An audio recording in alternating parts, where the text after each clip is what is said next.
大丈夫だよ。いいよ。Knowledge and experience is one of the most precious treasure that one can possess. And according to me, traveling to new places and learning new cultures is one of them. One such treasure is my experience in Japan. Hello to all present here. I am Anish, a scholar of Asia Kakashi Project 2021. Today I am going to speak about my experience as a high school student in Japan.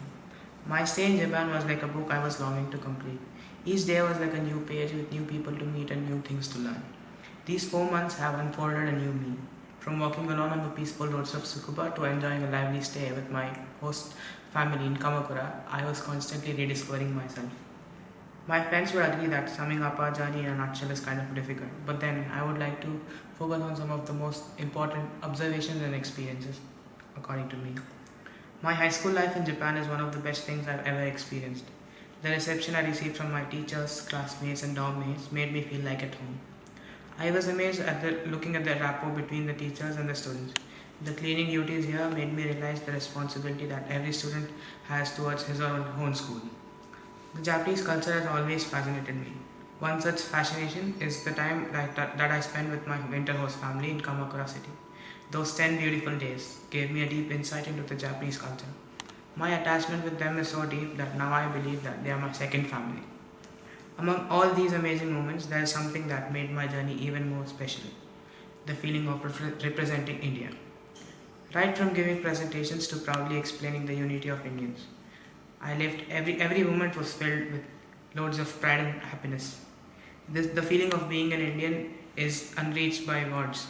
I would like to thank Karan sir and Jaipal sir for sending us some Indian souvenirs. Gifting them made it more easier for us to portray the grandeur of our country. However, I discern some aspects that India can adapt from Japan. One of it is by being vocal for local. I observe that Japanese promote their own brands a lot, thereby contributing to their own GDP.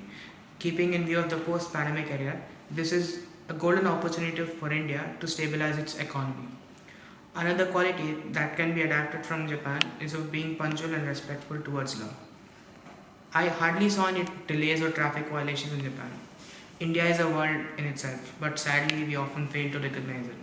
The Japanese, as I feel, give utmost importance to their culture and language since childhood, which should also be adapted by our Indians.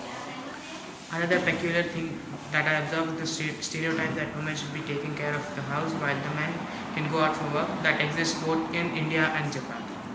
In my view, this is not only the problem of a handful of countries, but it's an important underrated global issue. Changing the minds of the people is in the hands of the new generation.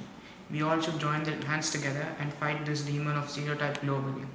Asia Kakashi Project is one of those media through which such things can happen.